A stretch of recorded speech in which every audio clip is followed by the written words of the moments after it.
Cuando dejamos a Alberto Olmedo al final de su metamorfosis de los 60, lo encontramos liberado. Había dejado atrás al Capitán Piluso para convertirse en un genio del absurdo en Operación Jaja y en una estrella consagrada en el elenco de El Botón. Al mismo tiempo, en los mismos pasillos de los canales, un joven de Barracas llamado Jorge Porcel había hecho un viaje similar. Se había consolidado como un pilar de polémica en el bar y había creado a su personaje más entrañable en la peluquería de Don Mateo. A principios de los 70, eran los dos cómicos jóvenes más importantes de la televisión argentina. Colegas, a veces rivales, ambos productos del universo Sofovich. La pregunta era si sus caminos se unirían de forma definitiva. Y la explosión que definiría el humor de toda una década estaba a punto de ocurrir. El año fue 1972. El canal, el 13.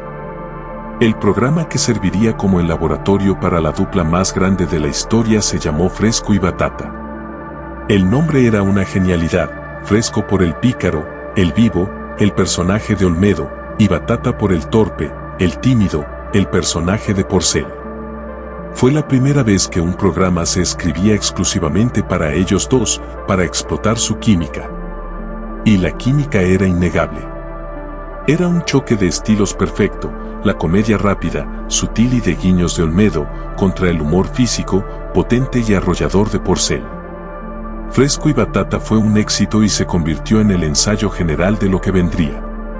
Gerardo Sofovich, que veía todo, tomó nota. La televisión les quedaba chica. En 1973, la sociedad dio el salto a la pantalla grande. La película fue Los Caballeros de la Cama Redonda y fue el Big Bang de un nuevo género en el cine argentino, la comedia picaresca.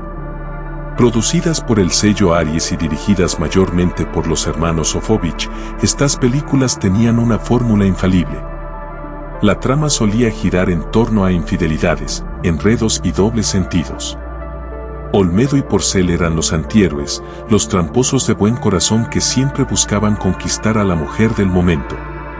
Y hablando de mujeres, la fórmula no estaba completa sin ellas, las vedettes más espectaculares de la época, como Susana Jiménez, Moria Kazan y Graciela Alfano. El éxito fue tan descomunal que durante más de una década, no hubo verano sin una película de Olmedo y Porcel reventando la taquilla. Para principios de los 80, la fórmula evolucionó. Susana Jiménez y Moria Kazan ya no eran simples acompañantes, se habían convertido en estrellas de la misma magnitud. Y así nació el Cuarteto de Oro. La primera película que los presentó como cuatro protagonistas iguales fue A los cirujanos se les va la mano, en 1980. La dinámica era explosiva. Ya no eran solo los dos amigos contra el mundo, ahora eran dos parejas, enredos cruzados y un poder de atracción de público imbatible. Olmedo, Porcel, Susana y Moria se convirtieron en los cuatro pilares que sostuvieron la industria del cine comercial argentino durante casi toda la década. La sociedad, la dupla, la leyenda, terminó de la forma más abrupta y trágica en marzo de 1988 con la muerte de Alberto Olmedo. El cine nacional se quedó sin su rey. Y Jorge Porcel se quedó sin su compañero. Apenas 4 meses después, Porcel estrenó la que sería su última película filmada en Argentina, El Profesor Punk. La película es un documento de ese momento de duelo. Pero su verdadero valor histórico está en la escena final. En un acto de homenaje y despedida, Porcel incluyó una dedicatoria a su amigo, usando la última escena que habían filmado juntos. Fue el epílogo de la sociedad, un último adiós en la pantalla grande donde habían reinado juntos. Separados eran estrellas. Juntos, fueron una galaxia.